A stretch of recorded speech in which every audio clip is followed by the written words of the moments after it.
Di video ini gue bakal kasih tahu kalian perjalanan investasi gue di reksadana obligasi selama 1 minggu terakhir ini. Jadi kan kemarin gue udah top up tuh ya kan di salah satu reksadana obligasi. Ya, kalian inget nggak Sukar Invest Stable Fund, I think ya.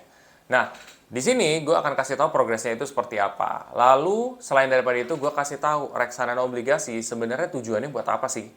Buat kamu semua yang penasaran, simak video ini sampai full.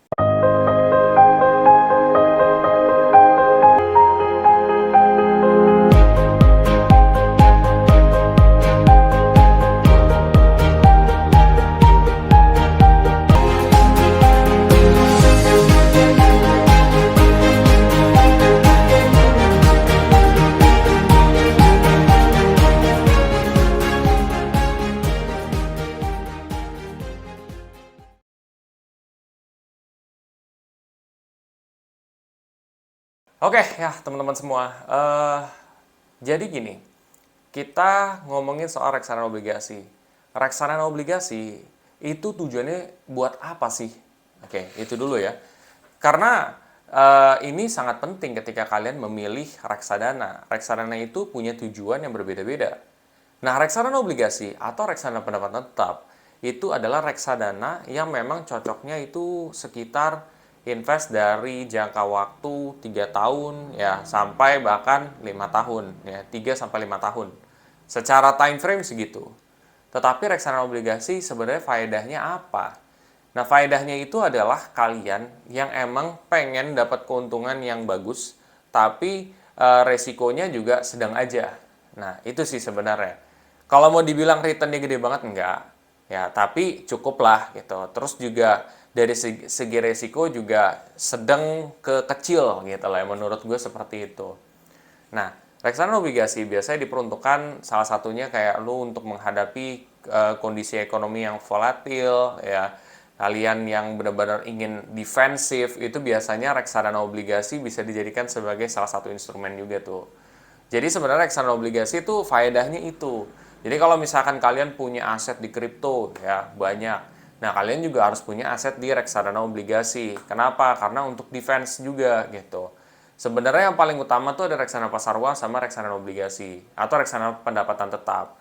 Jadi ketika dua reksadana ini lo sudah optimalkan ya aman gitu. Kalau lo cuma naruh misalkan di kripto atau di instrumen yang high risk itu susah. Karena kan ya sekarang masih volatil banget ya gitu ya, naik turunnya tuh masih kencang sekali ya. Kayak gitu. Jadi itu merupakan singkat ya soal manfaat reksadana pendapatan tetap ini sendiri. Jadi kalau kalian emang yang mau istilahnya apa yang menjaga-jaga supaya portofolio kalian balance, reksadana obligasi bisa dijadikan sebagai salah satu instrumen. Oke. Nah, sekarang progres investasi gue gimana sih selama 1 minggu terakhir ya? Nah, setelah gue invest dari minggu lalu juga, ternyata progresnya itu cukup baik guys. Gue udah profit 0,07%. Jadi udah profit guys di awal-awal. Alhamdulillah juga. Gue nggak tahu apakah di kedepan hari akan profit lagi ataupun tidak ya. Sebenarnya sih gue udah ada gambaran, cuman kan ya biar penasaran aja gitu ya.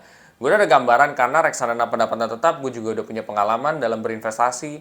Jadi gue bikin konten ini tuh bukan berarti kayak gue nggak ada pengalaman terus tiba-tiba gue ngomong ke kalian. Enggak.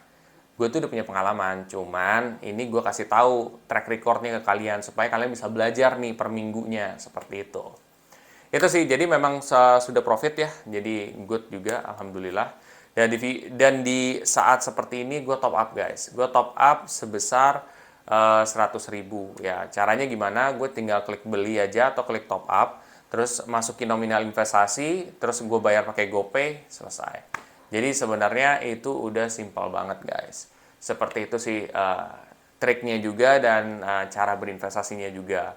Bila mana setelah ini kalian ingin belajar lebih dalam lagi soal reksadana, ya sistem kerjanya seperti apa, ya tentang keterangannya seperti apa, kalian bisa coba pelajari seminar investasi reksadana gua yang ada di Investor Pemula.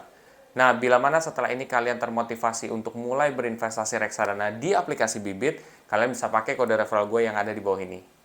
Nanti kalian bisa dapat cashback reksadana sebesar 25.000 apabila kalian invest minimum 200.000.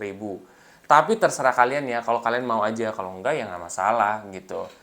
Bila mana setelah ini kalian merasa info singkat ini bermanfaat, kalian bisa share aja ke teman-teman kalian yang lain, dan kalian juga bisa komen nih ya, di kolom komen di bawah. Misalkan kalian mau mulai, atau kalian misalkan punya pendapat tema, atau apapun, bisa aja di kolom komen di bawah ini. Coba aja tulis. Oke, bila suka dan ingin mengikuti, kalian bisa subscribe, like, dan komen. Sampai jumpa di video selanjutnya. Terima kasih.